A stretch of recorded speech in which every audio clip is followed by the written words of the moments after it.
I see no reason to beat around the bush. Your tentative diagnosis was correct, Alan. Your father has polyps on these umbilical cords. Polyps? What's that? Little cysts, right? Yes, that's right. What is your recommendation? I think we should get them out as soon as possible. Tomorrow morning. Tomorrow morning? I've scheduled OR for 9 o'clock. OR? You contemplating surgery? That's right. Well, wait a minute. Isn't there some medication, some less radical treatment to begin with? We can treat the infection with drugs, Mr. Quartermain, but those polyps have got to come out. No ifs, ands, or buts about it. Alan, you're just going to stand there? This man wants to cut my throat. Edward, this man is a doctor. He happens to be the best specialist we have. If he says the polyps have to come out, let's get them out and be done with it all, okay? She's absolutely right, Father. I think we should admit him right away. We have to do blood count. We've got to do a complete physical. Will you please stop talking about me as if I'm not in the room? How serious are these polyps? Hopefully not serious at all. We'll remove some tissue. We'll send it down to the lab while you're on the table, and we'll see what we've got. They're likely it's going to be benign. Benign? Yes. That means non-malignant? Right. Correct, and if that's the case, you'll be out here in a few days. Well, what if that's not the case? If they're malignant, we'll have to remove the larynx. The larynx? Is he saying I won't be able to talk? Edward, that is just a remote possibility. No, I won't have it, that's all. I'd rather die than be incapacitated that way. Don't say that. Look, I'm going to go call Lila, all right? No, I don't want her to worry. She is going to worry anyway, Edward. I have to get some consent forms for you, so why don't you meet me up on the 6th floor? Okay. Excuse me. Yeah, I'll be right back. Helen, are you certain surgery is the only way? Listen, I trust Dr. Newman implicitly. I wouldn't have even suggested you come and see him unless I thought so. I don't want you to get your mother in a tizzy about this. I don't want her worrying unnecessarily. Mark, I'm sure you are aware Edward has a heart condition. I wonder if it'd be all right with you if I monitor the surgery tomorrow. Absolutely. Thank you very much.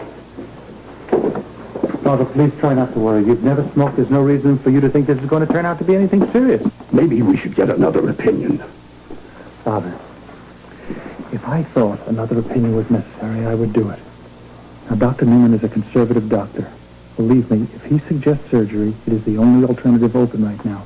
Will you please try to trust my judgment as a doctor just this once?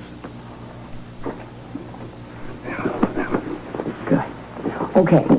Let's just get you settled into your room, and then Ellen and I will go and we'll talk to Lila, okay? No. Please, I don't want you to worry her. Can't we wait until tomorrow morning when we know how serious this is? Edward, wouldn't you want to be with Lila if she were having surgery? What? Father, you always haven't been completely honest with Mother, and I think that in this particular instance, you've got to tell her the whole truth.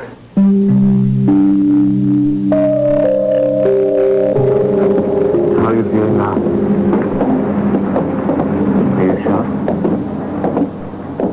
You haven't said a word since we left the coast, huh? What did that dreadful woman say to you? She said something wonderful, Duke. For the first time, I feel hopeful. What do you mean? Hopeful about what? About us. Camellia, don't. Please, let me speak. I know that you're upset, worried that she might have said something to me about our secret. Now, what did she say to you? She told me that everything was going to work out. She said that all my dreams were going to come true. Yeah, well, I'm almost afraid to ask you what those dreams are. You don't have to ask. You know. Now, don't you talk like this. It isn't right. You love me, Duke. Yes, of course I love you. I love you as a sister. Yes. Now I want to talk to my soon-to-be sister-in-law. What do you want to say to Lana? I want to apologize for my outburst last night. And to say goodbye. Goodbye. How did you know we were leaving? I just assumed. Father's buried. There's nothing left for you in Lilian, is there? No. There's nothing. I don't want Anna leaving here feeling guilty about me, do you understand?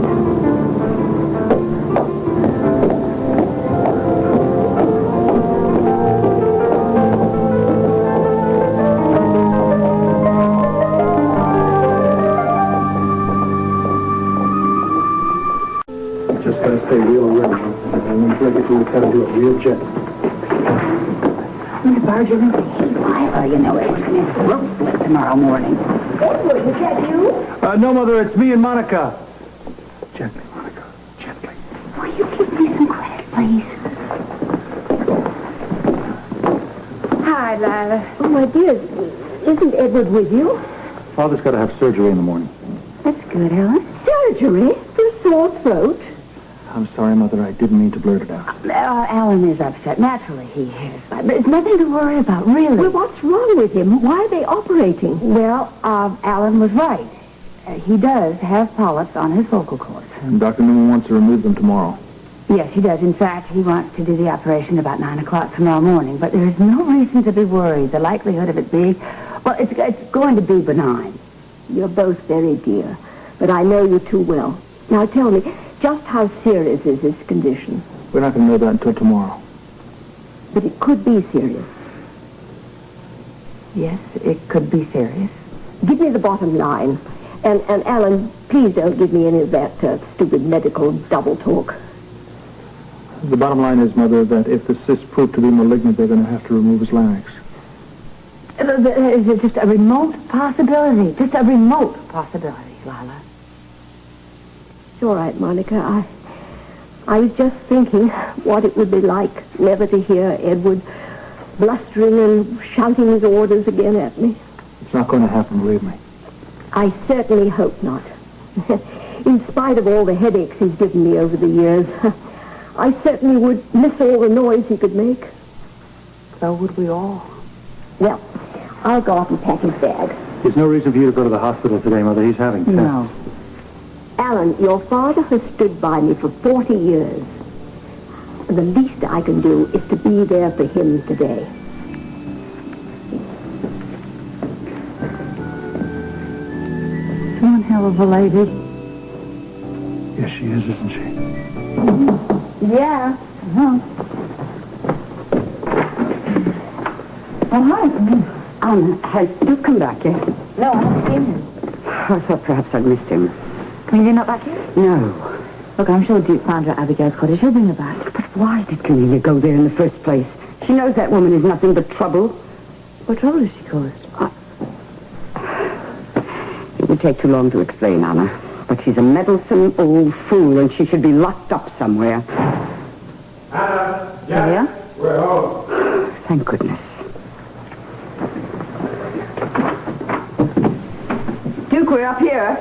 Is Camellia with you? I'm right here, Aunt Janet. What, were you worried? Yes, I was. You've been gone for hours. Where's Anna? I'm in here unpacking. Oh, you are. Good. We don't have long before we have to be at the airport. Darling, are you sure you're all right? Oh, I'm fine. Why wouldn't I? Well, you went to see Abigail, didn't you? I just hope she didn't say anything crazy, anything to upset you. No, she's just a harmless old woman. I'm fine, really. You're sure? I think you should go lie down, and then later you can tell me everything she said. Well, she told me a lot of things, but I really don't have time to tell you right now. Anna and Duke are leaving. Right, Anna? Yes, 12 o'clock train. I'd like to talk to you before you go. Duke knows. It's all right. I only want to get to know my future sister-in-law a little bit better.